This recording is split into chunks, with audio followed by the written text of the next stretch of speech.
describing what a parable is. Because if you don't know what a parable is, and you read one in the Bible, you're going to be asking questions about it. Also, it's a proverb. A proverb is an old saying that has a contemporary meaning. An old saying with an up-to-date, modern, contemporary meaning. In other words, by that contemporary meaning, I mean that forces you, the listener, to choose compliance or rejection of the saying.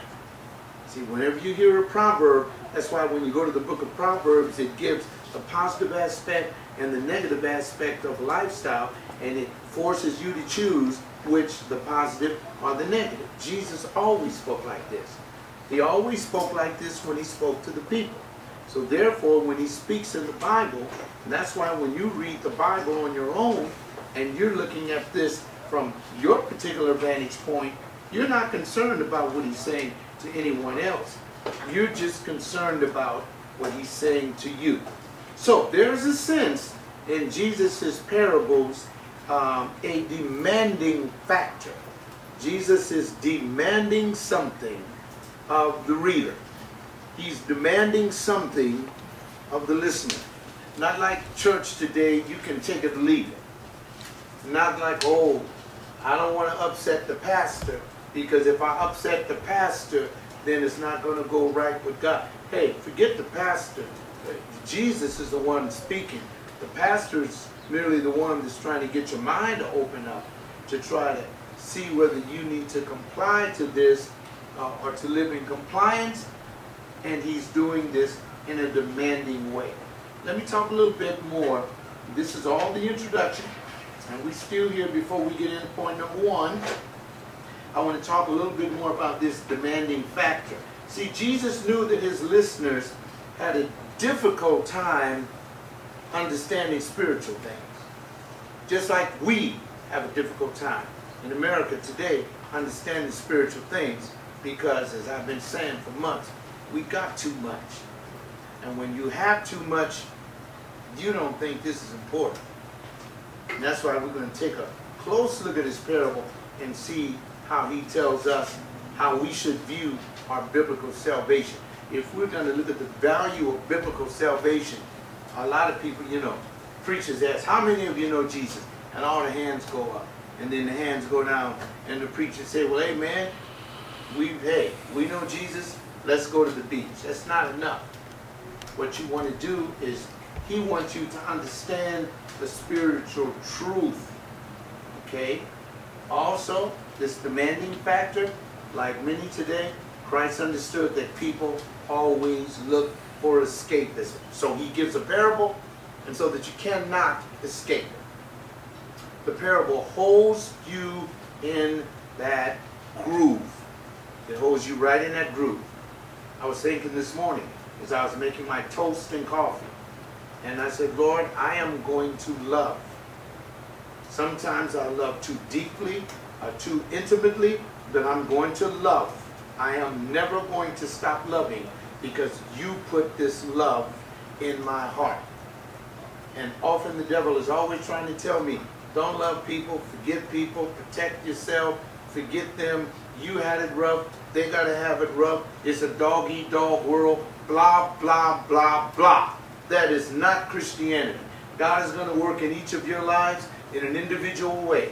He's going to, and what he does is he puts it hard on you. And that's why you find a lot of Christians not reading the Bible all week, because they're afraid that they're going to read up on something that Jesus wants to talk with them about. See, I had a young man, and he may hear this because, man, I'm surprised at the number of people that watch me on YouTube. And he wrote me and he says, Pastor John, I know you can help me. He wrote me this huge letter. I'm playing the organ, well, a piano, something, in a music ministry in a church. And he says, and I don't agree with everything in the doctrine. They teach tithing, I don't believe in that. They've been speaking in tongues, and they're nice people and all that, but I don't believe in that. He says, I know you can give me a whole bunch of scriptures and tell me what to do. I wrote him back, and I didn't give him one scripture. I said, you need to go to the Lord. Because if you got a music ministry and the Lord wants you there, who am I to tell you to leave? I said, see, that's the danger. Since you know doctrine, since you come into my clips, listen to what I teach. I'm giving you Bible. Then go there and straighten up them folks. And I said, you will suffer great suffrage. Are you willing to do that? Then I said, go to God with that. That's what I told him. I didn't tell him, get away from there and go nowhere. Especially if you don't have a Bible teacher. You have to do what God is telling you to do. That's why Jesus speaks to us in parables, a demanding factor. Like the excellent teacher that Jesus is, he left no way of escape for the person that desires substance through divinely inspired answers. Stay in Matthew chapter 13, look at verses 34 and 35. Verses 34 and 35. Look what the writer Matthew says. And all these things Jesus spoke to the multitude in parables, and he did not speak to them without a parable. You have to understand.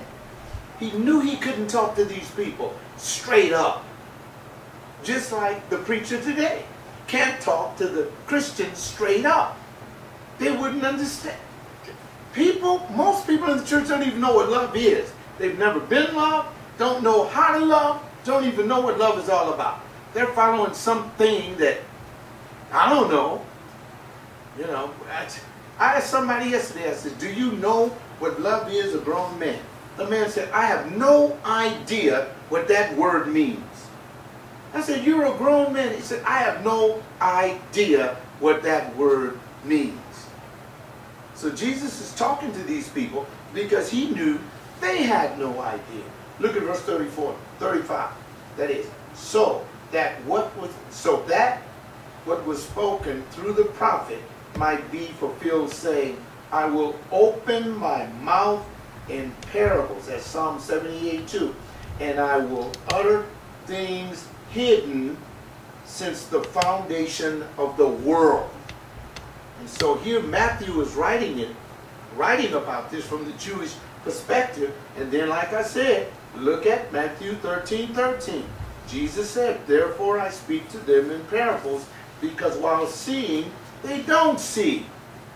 See? And while hearing, they don't hear. Nor do they understand. People can come to church for years and not get it.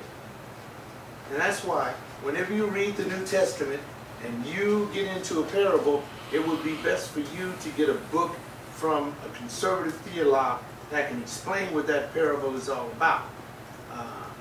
That's why the lady told me that I was talking to yesterday.